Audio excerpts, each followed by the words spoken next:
Hey, it's Dr. Currie. As a certified nutritional pathology and functional medicine practitioner and board certified chiropractic internist, I work with many patients from around the world, helping them improve their health through natural and non-invasive methods. With my new patients who come in, one of the things that I focus on very early on, it's so important, is to focus on the liver and the health of the liver. It controls inflammation in the body. The liver is so important that, life is in the blood, okay? That's biblical. The liver cleans and filters the blood. There's white blood cells that live in the liver it's a specialty immune system in the liver. If you eat foods, let's say that someone has leaky gut or gut hyperpermeability, so that food proteins are leaking across and getting into the bloodstream, and then those food proteins travel to the liver, where those specialty white blood cells called the Kupffer cells, especially macrophages, actually identify those food proteins as foreign to the body. What happens in turn with that is that you can get an elevated interleukin-6, which is an inflammatory cytokine that is produced by the liver. So then in turn, that interleukin-6 can elevate high sensitivity C-reactive protein, which has been linked to inflammation of the heart and the arteries. In fact, C-reactive protein is a marker on a blood test that's more specific for inflammation of the arteries and the heart, which so a lot of labs are calling it high sensitivity or cardio C-reactive protein now because of that. And so it is an inflammatory marker of the blood vessels. The liver recycles the old worn out red blood cells and reuses the iron and other constituents from that. It makes proteins. It makes your cholesterol. It makes vitamin D. I mean, you could just go on and on and on. So it's very important. So the main reason why I focus on the liver specifically is for phase 1 and phase 2 detoxification pathways. Now, phase 1 is, most toxins are fat soluble. And so when they come in your body, the liver has to take that fat soluble substance, and it can't really do anything with it. Okay. It has to take that and convert it over into a water soluble, because we're almost made up of water, right? And if we're going to eliminate things, the fat soluble substance has to be converted over into a water soluble substance in most cases.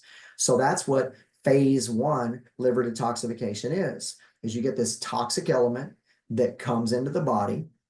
That toxin is fat soluble. And then there's a condition called a hydroxylation reaction, which is where a negatively charged hydroxyl ion will attach to that. And then it will turn that over into a water soluble and then pass it on over into phase 2, which is the conjugation pathways.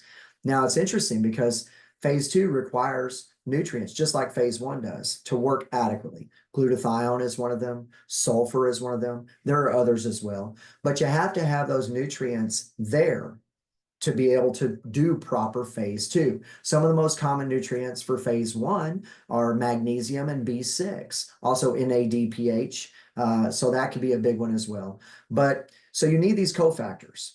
Now, what happens many times, let's say that someone, for example, is overtly inflamed, and their glutathione production in their liver, it's just not happening the way that we would want it to. Maybe they're not producing enough, or maybe they're so inflamed that their liver is producing the glutathione, but then the free radicals in the body associated with that inflammation are spinning up the glutathione.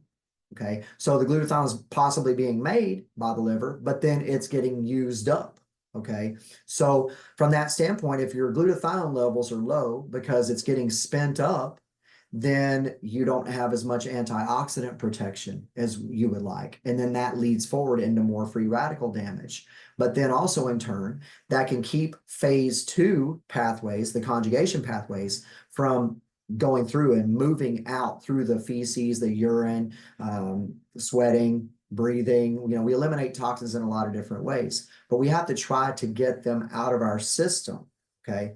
Well, by converting from fat soluble to water soluble, that's how it does it. But there's key nutrients involved that have to help those pathways take place. Now, one of my theories about weight loss, it's very interesting. My programs that I do in my clinic are not weight loss programs. but the vast majority of my patients lose quite a bit of weight. Okay, it's very common as I work with patients through the functional medicine program that they lose a lot of weight. And they say, well, what is going on here, Dr. Currie? How is this helping me lose weight when other things have not helped me lose weight, or I'm gaining weight kind of situation? Well, the thing about that is toxins, like I said already, are fat soluble. So it's possible that whenever the body is storing toxins in fat, okay, then those toxins storing in the fat, the body says, hey, you know what? I need to retain this fat so that then I can store these toxins, because the body's going to always choose survival. Okay, it's always going to. So from the standpoint of, it would rather be unhealthy and live than the reverse and die. Okay, so the body's always going to choose survival. So from that standpoint, we have a situation where people get these toxins that are fat soluble. The body says, you know what, I'm going to package them in fat and I'm going to hang on to them. But by packaging them in fat, we're not going to actually kill the body in the process.